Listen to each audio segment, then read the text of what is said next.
Oke, assalamualaikum warahmatullahi wabarakatuh. Jumpa lagi teman-teman dengan saya Robi. Selamat datang di YouTube channel saya. Nah, kali ini saya akan membahas tentang gimana sih cara membuat latar belakang masalah di skripsi. Mungkin teman-teman banyak yang mentok baru mau ngerjain skripsi, mentoknya ya di latar belakang. Nah, silahkan ditonton videonya sampai habis. Kalau misalnya ada yang mau ditanyakan, silahkan ditanyakan di kolom komentar.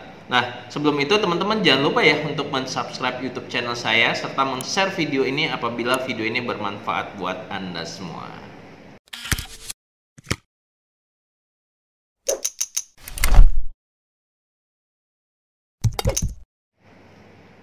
Oke teman-teman, seperti yang saya jelaskan di video awal tadi, video kali ini saya akan coba menjelaskan gimana sih cara membuat latar belakang masalah pada skripsi gitu ya.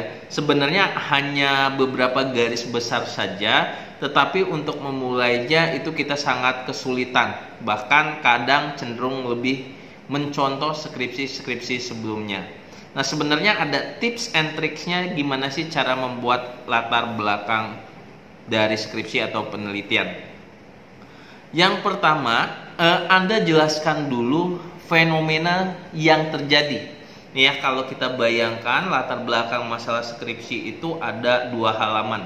2 lembar halaman tersebut, paragraf pertama, Anda jelaskan dulu fenomena umumnya, suatu permasalahan yang terjadi, gitu ya. Jadi masalah umum, misalnya saya dosen yang mengajar di bidang informatika gitu ya. Saya akan jelaskan dulu perkembangan teknologinya. Walaupun tidak harus dengan menggunakan kata perkembangan teknologi, misalnya contoh saya ngebahas tentang kecerdasan buatan. Artificial intelligence saya jelaskan. Orang udah ngedevelop di dunia itu artificial intelligence seperti apa sih? Saya bisa cari data dan faktanya. Data dan faktanya banyak, bisa dari buku-buku terbaru, dari jurnal, ataupun dari media atau surat kabar yang menyatakan tentang fenomena teknologi kecerdasan buatan. Nah, silakan Anda tinggal tuliskan, gitu ya. Anda tuliskan apabila Anda mengutip, ya Anda masukkan kutipannya ke dalam satu paragraf tersebut. Gitu. Yang kedua, mulailah Anda menurun, masuk ke penjelasan tentang identifikasi masalah Anda. Kenapa sih harus Anda buat sebuah sistem teknologi yang namanya kecerdasan buatan? Nah, Anda jelaskan permasalahannya, tapi buat dalam bentuk narasi cerita gitu. Jadi kalau kita buat latar belakang itu kita banyak ceritanya. Apa permasalahannya? Misalnya dengan teknik yang sekarang kita tidak bisa memproduksi barang yang lebih banyak gitu misalnya. Jadi butuh sebuah robot yang bisa mempunyai kemampuan kecerdasan buatan. Nah, itu Anda jelaskan dan beberkan data dan faktanya, teman-teman. Sekali lagi, riset itu berhubungan sama data dan fakta. Ketika berbicara tentang skripsi, itu kita berbicara tentang dasar-dasar ilmiah, fakta-faktanya ilmiah, data-datanya itu ilmiah. Nah, itu gunanya Anda membuat sebuah atau membaca jurnal, buku, dan seterusnya gitu ya. Setelah permasalahan itu Anda identifikasi, teman-teman, kira-kira Anda menawarkan solusi apa? Kalau di skripsi sosial itu biasanya kita menjelaskan tentang hipotesanya. Tetapi kalau untuk yang di informatika khususnya, yang Anda harus jelaskan adalah solusinya, walaupun solusi tersebut belum kita kerjakan. Kita berharap dalam penelitian kita skripsinya bisa berjalan dengan baik dan hasil risetnya tentunya juga baik. Tapi kan kita nggak mungkin untuk memilih hasil riset yang baik. Riset itu ya riset. Jadi kalau benar-benar salah. Tetapi kalian bisa tawarkan. Misalnya solusinya dengan menggunakan artificial intelligence, produksi barang pada pabrik itu bisa meningkat produksi barangnya setiap harinya. Nah, itu solusinya gitu ya. Walaupun nanti bisa apa enggaknya itu tergantung nanti hasil riset yang kita buat. Kemudian yang selanjutnya adalah metodologinya. Gimana sih cara kita buat skripsi ini? oh metodologi penelitian saya bentuknya kualitatif, walaupun bentuknya eksak, nanti misalnya bentuknya kualitatif atau bentuknya kuantitatif, atau penelitian itu metodologinya secara eksperimen atau applied science atau yang lainnya, basic atau dasar. Nah, kalian jelaskan metodologi penelitiannya, bukan metodologi atau teknik pengumpulan datanya ya. Jadi kalian jelaskan adalah metodologi penelitian Anda.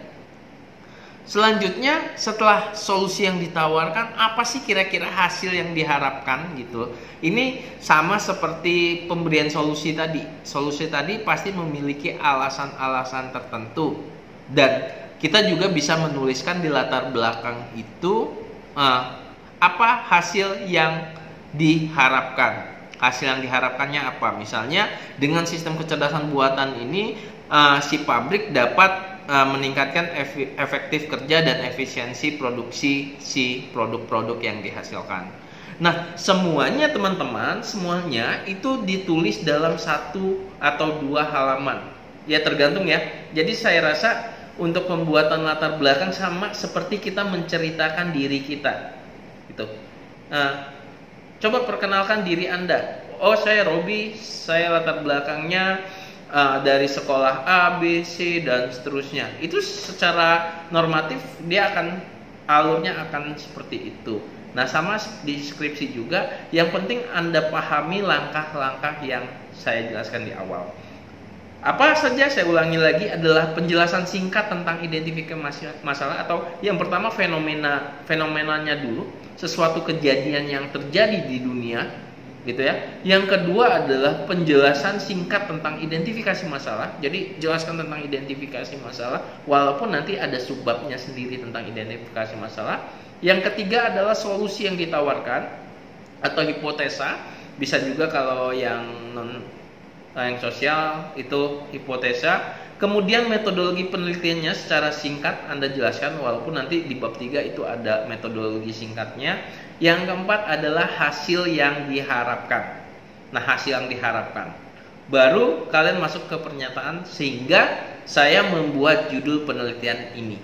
Jadi ada 1, 2, 3, 4, dan 5 hal-hal yang penting. Nah, pertanyaannya, Pak, boleh nggak saya mengutip dari jurnal atau e-books atau dari website? Itu boleh. Jadi kita boleh ambil latar belakang dari jurnal dan segala macam, tetapi jangan semuanya, setiap paragraf itu Anda kutip. Jadi nggak ada yang Anda tulis di latar belakangnya. Kalau bisa kita batasin itu maksimalnya 2 atau 3 saja. Gitu ya. Tergantung nanti banyak paragraf yang Anda buat. Mungkin itu aja teman-teman video kali ini tentang gimana sih cara membuat latar belakang masalah pada penelitian skripsi. Kalau ada yang masih bingung bisa konsultasi melalui komen, nanti kita bisa diskusi bareng-bareng. Oke? Nah, sebelum masuk ke penutup, jangan lupa ya untuk mensubscribe YouTube channel saya serta meng-share video ini apabila video ini bermanfaat buat Anda semua. Oke, terima kasih atas perhatiannya. Saya tutup. Assalamualaikum warahmatullahi wabarakatuh.